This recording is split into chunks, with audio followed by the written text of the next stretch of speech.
Hey all welcome to my YouTube channel. ಎಲ್ಲರೂ ಹೇಗಿದ್ದೀರಾ? ಎಲ್ಲರೂ ಚೆನ್ನಾಗಿದ್ದೀರಾ ಅಂತ ಭಾವಿಸ್ತೀನಿ. ಇವತ್ತಿನ ವಿಡಿಯೋ ನನ್ನ ಒಂದು ಕೊನೆಯ ಟ್ರಿಪ್ ಬ್ಲಾಗ್ ವಿಡಿಯೋನ ಅಪ್ಲೋಡ್ ಮಾಡ್ತಾ ಇದ್ದೀನಿ. ಸೊ 2 ಡೇಸ್ನ ಮರ್ಜ್ ಮಾಡಿಬಿಟ್ಟು ಒಂದೇ ವಿಡಿಯೋಲಿ ನಾನು ಅಪ್ಲೋಡ್ ಮಾಡ್ತಾ ಇದ್ದೀನಿ. ಜಾಸ್ತಿ ಕ್ಲಿಪ್ಪಿಂಗ್ಸ್ ತೊಗೊಂಡಿಲ್ಲ. ಸೊ ಬನ್ನಿ ವಿಡಿಯೋ ಸ್ಟಾರ್ಟ್ ಮಾಡೋಣ. ಮಾರ್ನಿಂಗ್ ಎದ್ದ ತಕ್ಷಣ ನಾವು ಎಲ್ಲ ಬ್ರೇಕ್ಫಾಸ್ಟ್ನೆಲ್ಲ ಮಾಡ್ಕೊಂಡ್ಬಿಟ್ಟು ನಮ್ಮ ಒಂದು ಜರ್ನಿನ ಸ್ಟಾರ್ಟ್ ಮಾಡಿದ್ವಿ ಅಂತ ಹೇಳ್ತೀನಿ. ಸೊ ಮತ್ತೆ ನಾವು ಬೀಚ್ಗಳನ್ನೇ ಚೂಸ್ ಮಾಡ್ಕೊಂಡ್ವಿ. ಬೀಚಿನೇ ಹೋಗೋಣ ಅಂತ ಹೇಳಿಬಿಟ್ಟು ಬೀಚಿನ ಚೂಸ್ ಮಾಡೋದೇನೋ ಈಸಿ, ಬಟ್ ಆ ಒಂದು ಟ್ಯಾನ್ ಇದೆಯಲ್ಲ ಅದಕ್ಕೆ ಹೋಗ್ಸೋದು ತುಂಬಾ ಕಷ್ಟ. ಬಟ್ ಇರಲಿ, ಈ ಥರ ಮೆಮ್ರೀಸು ಮತ್ತೆ ಸಿಗಲ್ಲ ಅಂತ ಅಂದ್ಕೊತೀನಿ. ಬಿಕಾಸ್ ಟ್ಯಾನ್ ಏನೋ ಹೋಗಿಬಿಡುತ್ತೆ ನಾವೇನಾದರೂ ಅಪ್ಲೈ ಮಾಡ್ಕೊಂಡ ತಕ್ಷಣ, ಅಥವಾ ಒಂದು ಸಮ್ ಡೇಸ್ ಟ್ಯಾನ್ ಎಲ್ಲ ರಿಮೂವ್ ಆಗಿಬಿಡುತ್ತೆ. ಬಟ್ ಮೆಮ್ರೀಸು, ನನ್ನ ಮಗಳ ಜೊತೆ ಆ ತುಂಟಾಟ, ಆ ಒಂದು ಏಜಲ್ಲಿ ಅವಳು ಮಾಡಿದಂಥ ಚೇಷ್ಟೆನೆಲ್ಲನೂ ಮತ್ತೆ ಮುಂದೆ ನಾವು ನೋಡೋಕ್ಕೆ ಒಂದೊಳ್ಳೆ ಮೆಮ್ರಿ ಅಂತ ಹೇಳ್ತೀನಿ. ಇನ್ನೊಂದು ಏನು ಹೇಳಬೇಕಂದ್ರೆ, ಜಾಸ್ತಿ ಜನ ಮಕ್ಕಳ ಜೊತೆ ಟ್ರಾವೆಲ್ ಮಾಡಲ್ಲ. ಏನಪ್ಪ ಇದು ಮಕ್ಕಳನ್ನ ಎತ್ಕೊಂಡು ಎಲ್ಲಿ ಹೋಗೋದು, ಟ್ರಾವೆಲ್ ಮಾಡೋದು ಅಂತ ಹೇಳ್ತಾರೆ. ಸೊ ಪ್ಲೀಸ್ ಆ ಥರ ಎಲ್ಲ ಮಾಡಿಬಿಡಿ. ನೀವು ಮಕ್ಕಳನ್ನ ಎಷ್ಟು ಟ್ರಾವೆಲ್ ಮಾಡಿಸ್ತೀರಾ, ಎಷ್ಟು ಎಕ್ಸ್ಪ್ಲೋರ್ ಮಾಡಿಸ್ತೀರಾ, ಅಷ್ಟು ಮಕ್ಕಳು ತುಂಬಾ ಕಲಿತಾರಂತ ಹೇಳ್ಬೋದು ಜಗತ್ತಿನಲ್ಲಿ. ಸೊ ನಾವು ಬಂದಿರೋದು ಬಾಗಾ ಬೀಚ್ಗೆ, one of the famous beach in Goa ಅಂತ ಹೇಳ್ಬೋದು. ಈ ಒಂದು ಬೀಚ್ ಪಕ್ಕದಲ್ಲಿ ನಿಮಗೆ ಸುಮಾರಷ್ಟು ಪಬ್ಗಳು ಸಿಗುತ್ತೆ. ಆಲ್ಮೋಸ್ಟ್ ಶಾಪಿಂಗ್ ಪಾಯಿಂಟ್ಸ್ ಎಲ್ಲ ತುಂಬಾ ಚೆನ್ನಾಗಿದೆ. So one of the famous beach ಅಂತಲೇ ಹೇಳ್ಬೋದು. ಹಾಗೆ ನೀವೇನು ಆ ಸೈಡ್ ನೋಡ್ತಾ ಇದ್ದೀರಲ್ವ, ಸಿಟ್ಟಿಂಗ್ ಏರಿಯಾಸ್ ಏನೋ ನೋಡಿದ್ರಲ್ವ ವಿಡಿಯೋದಲ್ಲಿ, ಆ ಒಂದು ಸಿಟ್ಟಿಂಗ್ ಏರಿಯಾಗೆ ನೀವು ಪೇ ಮಾಡಿಬಿಟ್ಟು ಕೂಡಬೇಕಂತ ಹೇಳ್ತೀನಿ. ಬಿಕಾಸ್ ಅದು ವಿತೌಟ್ ಪೇ ಮಾಡಲಿಲ್ಲ ಅಂದರೆ ಅಲ್ಲಿ ಕೂತ್ಕೊಳ್ಳೋಕ್ಕೆ ಅನುಮತಿ ಕೊಡಲ್ಲ ಅಂತ ಹೇಳ್ಬೋದು. ನಾವು ತುಂಬಾ ಎಂಜಾಯ್ ಮಾಡಿದ್ವಿ ಅಂತ ಹೇಳ್ತೀನಿ ಬಾಗಾ ಬೀಚ್ನ. ಅದೇ ಹೇಳ್ತಾ ಇದ್ದೀನಲ್ಲ, ಮಕ್ಕಳ ಜೊತೆ ನೀವು ಟ್ರಾವೆಲ್ ಮಾಡೋದ್ರಿಂದ ನೀವು ಕೂಡ ಲಾಟ್ ಆಫ್ ಥಿಂಗ್ಸ್ನ ಎಕ್ಸ್ಪ್ಲೋರ್ ಮಾಡ್ತೀರಿ.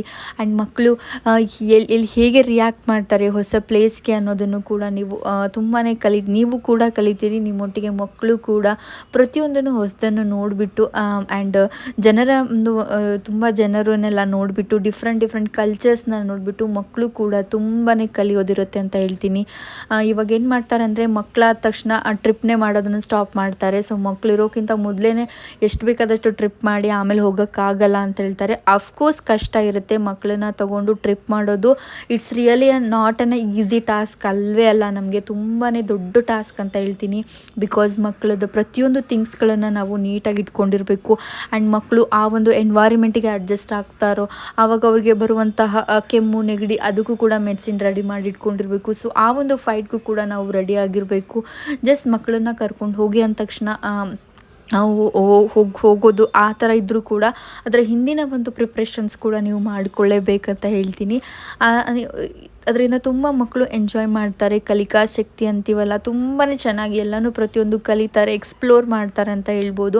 ಮಕ್ಕಳನ್ನ ಸ್ಕೂಲು ಮನೆ ಆ ಥರನೇ ಒಂದು ಹ್ಯಾಬಿಟ್ಗೆ ನಾವು ಹಾಕಿದಾಗ ಅವರು ಹೊರಗಡೆ ಎಕ್ಸ್ಪ್ಲೋರ್ ಮಾಡೋದೇ ಕಮ್ಮಿ ಆಗುತ್ತೆ.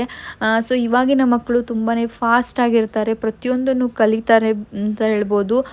ಈ ಥರ ಕರ್ಕೊಂಡು ಹೋದಾಗ ತುಂಬಾ ಚೆನ್ನಾಗಿ ಅನಿಸುತ್ತೆ ಅಂತ ಹೇಳ್ತೀನಿ. ಸೊ ಅಲ್ಲಿಂದ ನಾವು ಬಾಗಾ ಬೀಚನ್ನ ನೋಡ್ಕೊಂಡ್ಬಿಟ್ಟು ಅದ್ರ ಪಕ್ಕನೇ ಇರುವಂಥ ಕಾಲ್ಗುಂಟೆ ಬೀಚ್ಗೆ ಬಂದ್ವಿ. ಈ ಬೀಚ್ ಕೂಡ ತುಂಬಾ ಚೆನ್ನಾಗಿತ್ತು ಅಂತ ಹೇಳ್ತೀನಿ. ಪರ್ಸ್ನಲಿ ಈ ಬೀಚು ನನಗೆ ತುಂಬಾ ಇಷ್ಟ ಆಯಿತು. ಇಷ್ಟೆಲ್ಲ ಬೀಚಲ್ಲಿ ನಮಗೆ ಈ ಬೀಚು ತುಂಬಾ ಇಷ್ಟ ಆಯಿತು ಅಂತ ಹೇಳ್ತೀನಿ. ಆ್ಯಂಡ್ ಅಲ್ಲಿ ನಿಮ್ಮ ಸೀಟಿಂಗ್ ಏರಿಯಾಸ್ ಕಾಣಿಸಿದಲ್ಲ, ಅಲ್ಲಿ ಕೂತ್ಕೊಂಡು ಆ ಒಂದು ವ್ಯೂ ನೋಡೋದಿದೆಯಲ್ಲ, ಇಟ್ಸ್ ವಾಸ್ ನೆಕ್ಸ್ಟ್ ಲೆವೆಲ್ ಅಂತ ಹೇಳ್ತೀನಿ. ತುಂಬಾ ಚೆನ್ನಾಗಿತ್ತು, ನನಗೆ ತುಂಬ ಇಷ್ಟ ಆಯಿತು. ಹಾಗೆ ಅದರ ಎದುರುಗಡೆನೇ ನಿಮಗೆ ತುಂಬ ರೆಸ್ಟೋರೆಂಟ್ಗಳಿದೆ. ಇಲ್ಲಿ ನಿಮಗೆ ಏನಾದರೂ ಆರ್ಡರ್ ಮಾಡಿಕೊಂಡ್ರೆ ಇಲ್ಲಿಗೆ ತೊಗೊಂಡು ಬಂದು ಕೊಡ್ತಾರೆ. ಸೊ ಇಲ್ಲಿಂದ ನೀವು ಕೂತ್ಕೊಂಡು ತಿಂದ್ಕೊಂಡು ಆ ಒಂದು ಸಿನಾರಿಯೋನ ಎಂಜಾಯ್ ಮಾಡ್ಬೋದು ಅಂತ ಹೇಳ್ಬೋದು. ಹಾಗೆ ನೋಡ್ಬೋದು ನೀವು ಈ ಥರ ಬ್ರೈಡ್ಸ್ ಹಾಕ್ಕೊತಾರಲ್ಲ, ಸೊ ಈ ಥರ ಹಾಕ್ಕೋಬೇಕಂತ ನನಗೆ ತುಂಬಾ ಇಷ್ಟ ಆಯಿತು. ಆ್ಯಂಡ್ ಮ್ಯಾನಿಫೆಸ್ಟ್ ಮಾಡ್ತಾ ಇದ್ದೆ, ರಿಯಲಿ ಹೇಳ್ತೀನಿ. ನಾನು ನೈಟು ಮ್ಯಾನಿಫೆಸ್ಟ್ ಮಾಡಿದ್ದೆ. ಲೈಕ್ ನಾನು ಹೋಗಿದಂಥ 2-3 ಬೀಚಸಲ್ಲಿ ಈ ಥರ ಆ ಬ್ರೈಡ್ಸ್ ಹಾಕ್ತಾನೇ ಇರಲಿಲ್ಲ. ನನಗೆ ತುಂಬಾ ಅವಾಗ ಒಂಥರ ಬೇಜಾರು ಅನಿಸಿತ್ತು. ಆ ಥರ ಹಾಕ್ಕೊಂಡಿದ್ರಲ್ಲ, ನಾನೆಲ್ಲೋ ಮಿಸ್ ಮಾಡ್ಕೋತೀನೇನೋ ಅಂತ ಅಂದ್ಕೊಂಡ್ಬಿಟ್ಟು ನನ್ನ ಒಂದು ಒಳ್ಳೆ ಮನಸ್ಸಿನಿಂದ ನಾನು ಮ್ಯಾನಿಫೆಸ್ಟ್ ಮಾಡಿದ್ದೀನಿ. ಸೊ ನೆಕ್ಸ್ಟ್ ಡೇ ನಾನು ಕಾಲ್ಗುಂಟೆ ಬೀಚಿಗೆ ಹೋದ ತಕ್ಷಣವೇ ಅಲ್ಲಿ ಒಂದು ಆಂಟಿ ಬಂದುಬಿಟ್ಟು, ನಿಮಗೆ ಈ ಥರ ಆಗ್ಬೋದಾ ಅಂತ ಕೇಳಿದಾಗ ನನಗೆ ಇಷ್ಟು ಖುಷಿ ಆಯಿತು ಅಂದರೆ ತುಂಬಾ ಖುಷಿ ಆಯಿತು. ಇನ್ಫ್ಯಾಕ್ಟ್ ಎಷ್ಟಾದರೂ ಇರಲಿ ದುಡ್ಡು, ಬಟ್ ಮೆಮೊರಿ ಅನ್ನೋದು ಆ ಥರ ಹಾಕ್ಕೊಂಡು ಖುಷಿ ಪಡೋದು ನಮಗೆ ಮತ್ತೆ ಎಲ್ಲಿ ಸಿಗಲ್ಲ ಅಂತ ಹೇಳ್ಬೋದು. ನೋಡ್ಬೋದು, ಇದನ್ನು ಮ್ಯಾನಿಫೆಸ್ಟ್ ಮಾಡಿದಾಗ ನನಗೆ ನನಗಾದಂಥ ಖುಷಿನ ನಾನು ಹಂಚ್ಕೊತಾ ಇದ್ದೀನಿ ಅಂತ ಹೇಳ್ಬೋದು. ಆ್ಯಂಡ್ ಬೀಚ್ನು ನೋಡೋಕ್ಕೆ ತುಂಬಾ ಕ್ಲೀನಾಗಿತ್ತು, ತುಂಬಾ ಎಂಜಾಯ್ ಮಾಡಿದೆ, ತುಂಬಾ ಚೆನ್ನಾಗಿತ್ತು ಅಂತ ಹೇಳ್ಬೋದು. ಆ್ಯಂಡ್ ಟ್ಯಾನ್ಡ್ ಫೇಸ್, ಅಫ್ಕೋರ್ಸ್ ಫೇಸ್ ತುಂಬಾ ಟ್ಯಾನ್ ಆಗಿ ಹೋಗ್ಬಿಟ್ಟಿತ್ತು. ನನ್ನ ಫೇಸ್ ತೋರಿಸೋಂಗೆ ಇರಲಿಲ್ಲ, ಅಷ್ಟೊಂದು ಟ್ಯಾನ್ ಆಗಿತ್ತು. ಬಟ್ ಆದರೂ ಕೂಡ ಆ ಒಂದು ಟ್ಯಾನಲ್ಲಿ ಕೂಡ ನನಗೆ ಒಂದು ಸ್ಯಾಟಿಸ್ಫ್ಯಾಕ್ಷನ್, ಒಂದು ಖುಷಿ, ಒಂದು ನೆಮ್ಮದಿ ಅನ್ನೋದು ಇತ್ತು ಅಂತ ಹೇಳ್ತೀನಿ. ಆ್ಯಂಡ್ ಇನ್ನೊಂದು ಮ್ಯಾನಿಫೆಸ್ಟೇಷನ್ ಬಗ್ಗೆ ನಿಮಗೆ ಹೇಳಲೇಬೇಕು. ನನ್ನ ತುಂಬಾ ಬಿಲೀವ್ ಮಾಡ್ತಾಯಿದ್ದೀನಿ. ಒಂದು ಏನಾದರೂ ಒಂದು ಥಿಂಗನ್ನು ನನಗೆ ಬೇಕು ಅಥವಾ ಅದು ಏನಾದರೂ ನಾಳೆ ಆಗಬೇಕು ಅಂತಂದಾಗ ಅದ್ರ ಬಗ್ಗೆ ತುಂಬಾ ರಿಸರ್ಚ್ ಮಾಡ್ತೀನಿ, ಮ್ಯಾನಿಫೆಸ್ಟ್ ಮಾಡ್ತೀನಿ. ಆ ಮ್ಯಾನಿಫೆಸ್ಟ್ ಹೇಗೆ ಮಾಡ್ತೀನಿ ಅಂತಂದರೆ, ನಾನು ಆ ಒಂದು ಥಿಂಗಿಗೆ ಫಾರ್ ಎಕ್ಸಾಂಪಲ್ ನಾನು ಎಕ್ಸಾಂಪಲ್ ಕೊಡಬೇಕಂದ್ರೆ, ಈ ಥರ ಬ್ರೈಡ್ಸ್ ಹಾಕ್ಕೋಬೇಕಂತ ನಾನು ಮ್ಯಾನಿಫೆಸ್ಟ್ ಮಾಡಿದ್ನಲ್ಲ, ನೆಕ್ಸ್ಟ್ ನಾನು ನನ್ನ ಒಂದು ಇಮ್ಯಾಜಿನೇಷನ್ ಒಳಗೆ ನಾನು ಬ್ರೈಡ್ಸ್ನ ಆಲ್ರೆಡಿ ಹಾಕ್ಕೊಂಡಿದ್ದೀನಿ. ಅದು ಹೇಗೆ ಕಾಣಿಸ್ತಾ ಇದೆ ನನಗೆ ಅನ್ನೋದನ್ನು ನಾನು ಇಮ್ಯಾಜಿನ್ ಮಾಡಿದೆ. ಆವಾಗ ನೆಕ್ಸ್ಟ್ ಡೇನೇ ಬಂದುಬಿಟ್ಟು ನನಗೆ ಆ ಥರ ಆಯಿತು. ಸೊ ಈ ಥರ ನೀವು ಮ್ಯಾನಿಫೆಸ್ಟ್ ಮಾಡಿದಾಗ ತುಂಬಾ ಚೆನ್ನಾಗಿ ಅನ್ನಿಸ್ತಾ ಅಂತ ಹೇಳ್ಬೋದು. ಹೋಪ್ ನಿಮಗೆ ನನ್ನ ಒಂದು ಗೋವಾ ಟ್ರಿಪ್ ಬ್ಲಾಗ್ಸ್ಗಳೆಲ್ಲ ತುಂಬಾ ಇಷ್ಟ ಆಯಿತು ಅಂತ ಅಂದ್ಕೊಂಡಿದ್ದೀನಿ. ಬಿಕಾಸ್ ನಾವು ಆಲ್ಮೋಸ್ಟ್ ನಾನೇನು ಬೇರೆ ಪ್ಲೇಸಸ್ನ ತೋರ್ಸೋಕ್ಕೆ ಆಗಲಿಲ್ಲ. ಆಲ್ಮೋಸ್ಟ್ ನಾವು ಹೋಗಿರೋದೆಲ್ಲ ಬಂದುಬಿಟ್ಟು ಬೀಚ್ಗಳೇ ಹೋಗಿದ್ವಿ, ಡಿಫ್ರೆಂಟ್ ಬೀಚ್ನೇ ನೋಡಿದ್ವಿ ಅಂತಲೇ ಹೇಳ್ಬೋದು. ನಿಮಗೆ ಇಷ್ಟ ಆಗಿದೆ ಅಂತ ಅಂದ್ಕೊಂಡಿದ್ದೀನಿ. ಹಾಗೆ ನನ್ನ ಹಸ್ಬೆಂಡ್ ಈ ಥರ ಒಂದು ರೀಲ್ ನೋಡಿದ್ದೆ ಇನ್ಸ್ಟಾಗ್ರಾಮಲ್ಲಿ. ಆ ರೀಲ್ ಟ್ರೈ ಮಾಡೋಣ ಅಂತ ಟ್ರೈ ಮಾಡೋಕ್ಕೆ ಹೋಗಿದ್ವಿ. ಆ್ಯಂಡ್ ಇನ್ಸ್ಟಾಗ್ರಾಮಲ್ಲಿ ನಿಮಗೆ ರೀಲ್ಸ್ ಮಾಡಬೇಕಂದ್ರೆ ಡಿಫ್ರೆಂಟಾಗಿ ನೀವು ಹ್ಯಾಶ್ಟ್ಯಾಗ್ ಅಂತ ಹಾಕಿಬಿಟ್ಟು ನಿಮಗೆ ಬೀಚ್ ಲೈಕ್ ವೀಡಿಯೋಸ್ ಅಂತ ಈ ಥರ ಹಾಕಿಬಿಟ್ಟಾಗ ತುಂಬ ಜನ ರೀಲ್ಸ್ ಮಾಡಿರೋದೆಲ್ಲ ನಿಮಗೆ ಸಿಗುತ್ತೆ. ನೀವು ನೋಡಿಬಿಟ್ಟು ನಿಮಗೆ ಇಷ್ಟ ಆಗೋ ಟೈಪ್ ನೀವು ರೀಲ್ಸ್ನೆಲ್ಲ ಮಾಡ್ಕೋಬೋದು. ಬಟ್ ರೀಲ್ಸ್ ಮಾಡೋಕ್ಕೆ ಸ್ವಲ್ಪ ಇನ್ನೊಬ್ಬರು ಕ್ಯಾಮ್ರಾಮ್ಯಾನು ಅಥವಾ ಚೆನ್ನಾಗಿರೋರು ಇರಬೇಕು. ಫ್ಯಾಮಿಲಿ ಹೋದಾಗ ತುಂಬ ಚೆನ್ನಾಗಿ ರೀಲ್ಸ್ ಎಲ್ಲ ಆಗುತ್ತೆ. 2-3 ಜನ ಹೋದಾಗ ಮಕ್ಕಳನ್ನು ಸಂಭಾಳಿಸಿ ರೀಲ್ಸ್ ಮಾಡೋದು ಅಷ್ಟೊಂದು ಕಷ್ಟ ಆಯಿತು. ಆ್ಯಂಡ್ ಇನ್ನೊಂದು ಮೇನ್ ಹೇಳಬೇಕಂದ್ರೆ, ಇಲ್ಲಿ ರೆಸ್ಟೋರೆಂಟ್ಸ್ಗೂ ತುಂಬಾ ಕಾಸ್ಟ್ಲಿ ಇತ್ತಂತ ಹೇಳ್ತೀನಿ. ಕಾಲ್ಗುಂಟೆ ಏನು ನೀವು ನೋಡ್ತಾ ಇದ್ದೀರಲ್ಲ, ತುಂಬಾ ಕಾಸ್ಟ್ಲಿ ಇತ್ತು. ಅಷ್ಟೇ ನಾವು ತೊಗೊಂಡಿರೋದೇ 1000 ಮೇಲಾಯ್ತು ಅಂತ ಹೇಳ್ತೀನಿ. ಅಷ್ಟೊಂದು ದುಡ್ಡು ಆಗಿಬಿಡ್ತು. ಆದರೂ ಕೂಡ ಚೆನ್ನಾಗಿತ್ತು, ಟೇಸ್ಟ್ ವೈಸು ತುಂಬ ಚೆನ್ನಾಗಿತ್ತು. ಅದೆಲ್ಲ ನೋಡ್ಕೊಂಡ್ಬಿಟ್ಟು ಕೆಲವೊಂದಿಷ್ಟು ಎಂಜಾಯ್ಮೆಂಟನ್ನು ಮಾಡಿದ್ವಿ. ಫೈನಲಿ ಎಲ್ಲ ಬೀಚ್ನ ನೋಡಿಬಿಟ್ಟು ಲೈಕ್ ಫುಲ್ಲಿ ಟಯರ್ಡ್ ಆಗಿಬಿಟ್ಟು ಹಾಗೆ ಸ್ವಲ್ಪ ಮಳೆನೂ ಬಂತು ಲೈಟಾಗಿ. ನಾವು ಮನೆಗೆ ರೀಚ್ ಆಗೋ ಅಷ್ಟಿಗೆ ಮಳೆನೂ ಸ್ವಲ್ಪ ಲೈಟಾಗಿ ಬಂತು. ಬಟ್ ಜಾಸ್ತಿ ಬಿಸಿಲಿತ್ತು ಅಂತಲೇ ಹೇಳ್ತೀನಿ. ತುಂಬ ಚೆನ್ನಾಗಾಯಿತು ನಮ್ಮ ಒಂದೆಲ್ಲ ಟ್ರಿಪ್ಪು. ಫೈನಲಿ ನಮ್ಮ ಒಂದು ರೆಸಾರ್ಟ್ಗೆ ಬಂದಿದ್ದೀನಿ. ಸೊ ಇದು night look of our resort. ನಮ್ಮ ರೆಸಾರ್ಟು ನೈಟ್ ಲುಕ್ಕು. 4 ದಿನ ಇದ್ವಿ, ತುಂಬಾ ಚೆನ್ನಾಗಿತ್ತು. 4 ದಿನ ತುಂಬ ಚೆನ್ನಾಗಿ ನೋಡಿಕೊಂಡ್ರು. ಆ್ಯಂಡ್ ಪ್ರತಿಯೊಂದೂ ಕೂಡ ಆರಾಮಾಗಿತ್ತು ಅಂತ ಹೇಳ್ಬೋದು. ಮಗಳು ಯಾವುದೇ ರೀತಿಯಾದಂಥ ಕ್ರ್ಯಾಂಕ್ ಆ ಥರ ಎಲ್ಲ ಏನು ಮಾಡಲಿಲ್ಲ. ಶಿ ವಾಸ್ ವೆರಿ ಎಂಜಾಯ್ ಮಾಡ್ತಾಯಿದ್ಲು. ಸ್ವಲ್ಪ ಮಕ್ಕಳಂದರೆ ಆವಾಗವಾಗ ಅಳೋದು ಅದೆಲ್ಲ ಇದ್ದಿದ್ದೆ. ಬಟ್ ಆವಾಗ ಸಂಭಾಳಿಸಿದ್ರೆ ನಾವು ತುಂಬಾ ಚೆನ್ನಾಗಿರುತ್ತೆ ಅಂತ ಹೇಳ್ಬೋದು. ಸೊ ನೆಕ್ಸ್ಟ್ ಡೇ ನಾವು ಅದಾದಮೇಲೆ ನೆಕ್ಸ್ಟ್ ಡೇನೇ ಏನು ಬೇರೆ ಇನ್ನೊಂದು ಬೀಚ್ನ ನೋಡೋಣ ಅಂತ ಅಂದ್ಕೊಂಡ್ಬಿಟ್ಟು ಮಾರ್ನಿಂಗ್ ಬ್ರೇಕ್ಫಾಸ್ಟ್ ಮಾಡಿಕೊಂಡು ಆ್ಯಂಡ್ ಎಲ್ಲಿ ಇಟ್ಕೊಂಡಿರಲಿಲ್ಲ. ನಮ್ಮ ಒಂದು ಹೋಟೆಲ್ ರೆಸಾರ್ಟ್ ಏನಿದೆಯಲ್ಲ ಅದರ ಪಕ್ಕದಲ್ಲೇ ಒಂದು ಕ್ಲೋವಾ ಬೀಚ್ ಇತ್ತು. ಆ ಬೀಚ್ಗೆ ಹೋಗೋಣ ಅಂತ ಅಂದ್ಕೊಂಡು ಈ ಡೇ ಕಾನ್ಸಂಟ್ರೇಟ್ ಮಾಡಿ ಮಾರ್ನಿಂಗು ನಾವು ಜಸ್ಟ್ ಬ್ರೇಕ್ಫಾಸ್ಟ್ ಮಾಡ್ಕೊಂಡ್ಬಿಟ್ಟು ಅಲ್ಲಿರುವಂಥ ಒಂದು ಸ್ವಿಮ್ಮಿಂಗ್ ಪೂಲ್ನ ಎಂಜಾಯ್ ಮಾಡಿದ್ವಿ ಅಂತ ಹೇಳ್ಬೋದು.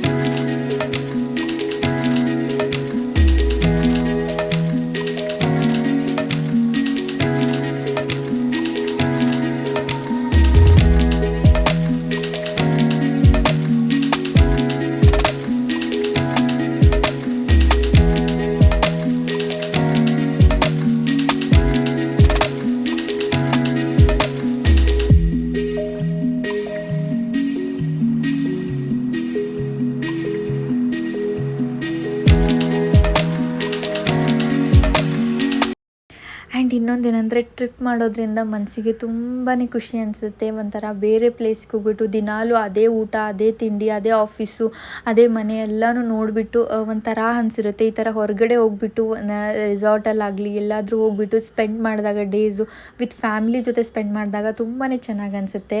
ಆ್ಯಂಡ್ ಫ್ಯಾಮ್ಲಿ ಬಗ್ಗೆ ಸ್ವಲ್ಪ ತಿಳ್ಕೊಂಡಂಗೆ ಆಗುತ್ತೆ. ಎಷ್ಟೋ ಜನ ಫ್ಯಾಮ್ಲಿ ಒಳಗಡೆ ಎಲ್ಲಿ ಹೊರಗಡೆ ಹೋಗಲ್ಲ, ಏನು ಮಾಡಲ್ಲ, ಲೈಕ್ ಅವರೇ ಇರ್ತಾರೆ. ಮಿಸ್ಅಂಡರ್ಸ್ಟ್ಯಾಂಡಿಂಗ್ಸ್ ಎಲ್ಲ ಜಾಸ್ತಿ ಆಗುತ್ತೆ. ಆಫೀಸು ಮನೆ ಅದನ್ನೇ ಒಂದು ಟೆನ್ಷನಲ್ಲಿರುತ್ತೆ. ಸೊ ಫ್ಯಾಮ್ಲಿನ ಈ ಥರ ಔಟಿಂಗ್ಸ್ನ ಕರ್ಕೊಂಡು ಹೋಗಿಬಿಟ್ಟು ನೀವು ಕುತ್ಕೊಂಡು ಏನಾದರೂ ಎಂಜಾಯ್ ಮಾಡಿ, ಮಾತಾಡಿ, ನಿಮ್ಮ ಲೈಫ್ ಬಗ್ಗೆ ಏನಾಯಿತು ಅನ್ನೋದನ್ನು ಪ್ರತಿಯೊಂದನ್ನು ಮಾತಾಡ್ಕೊಳ್ಳಿ ಒಬ್ರಿಗೊಬ್ರು. ಅದರಿಂದ ತುಂಬಾ ಅಂಡರ್ಸ್ಟ್ಯಾಂಡಿಂಗ್ ಜಾಸ್ತಿ ಆಗುತ್ತೆ. ಅದರಿಂದ ನೀವು ತುಂಬಾ ಚೆನ್ನಾಗಿರ್ಬೋದು ಅಂತ ಹೇಳ್ತೀನಿ. ಇದು ಒಂದು ಟಿಪ್ ಅಂತಲೇ ಹೇಳ್ಬೋದು ನನ್ನ ಕಡೆಯಿಂದ. ಅದಾದಮೇಲೆ ಹೋಟೆಲ್ಸ್ ವೈಸ್ ಬಂದರೆ ತುಂಬಾ ಆ ಹೋಟೆಲ್ಗೆ ನಾವಿದ್ದಂಥ ರೆಸಾರ್ಟ್ಗೆ ನಿಯರ್ ಬೈ ಹೋಟೆಲ್ಸು ತುಂಬಾ ಚೆನ್ನಾಗಿತ್ತು ಅಂತ ಹೇಳ್ತೀನಿ.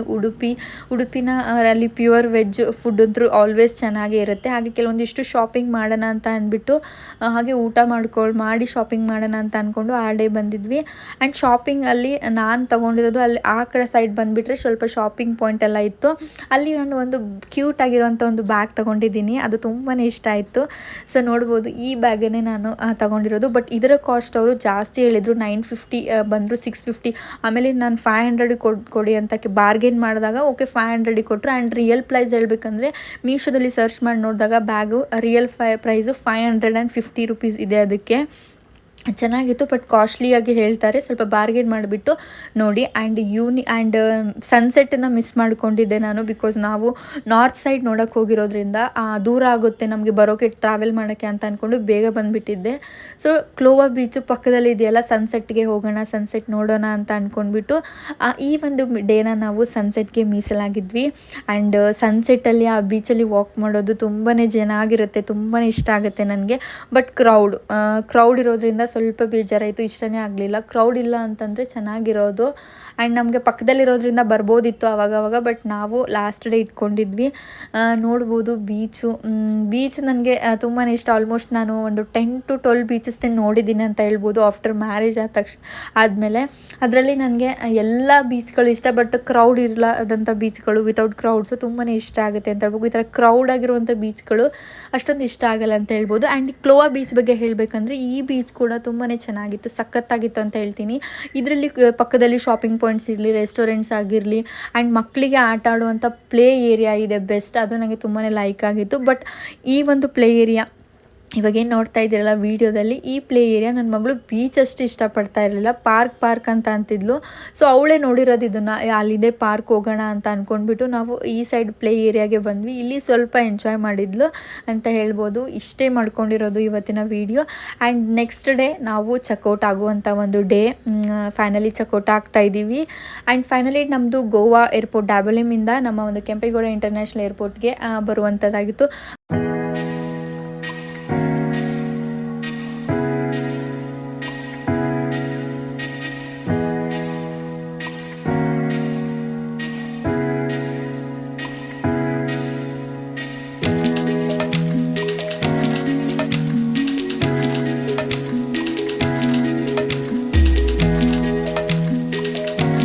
Hope you like this video. Bye friends.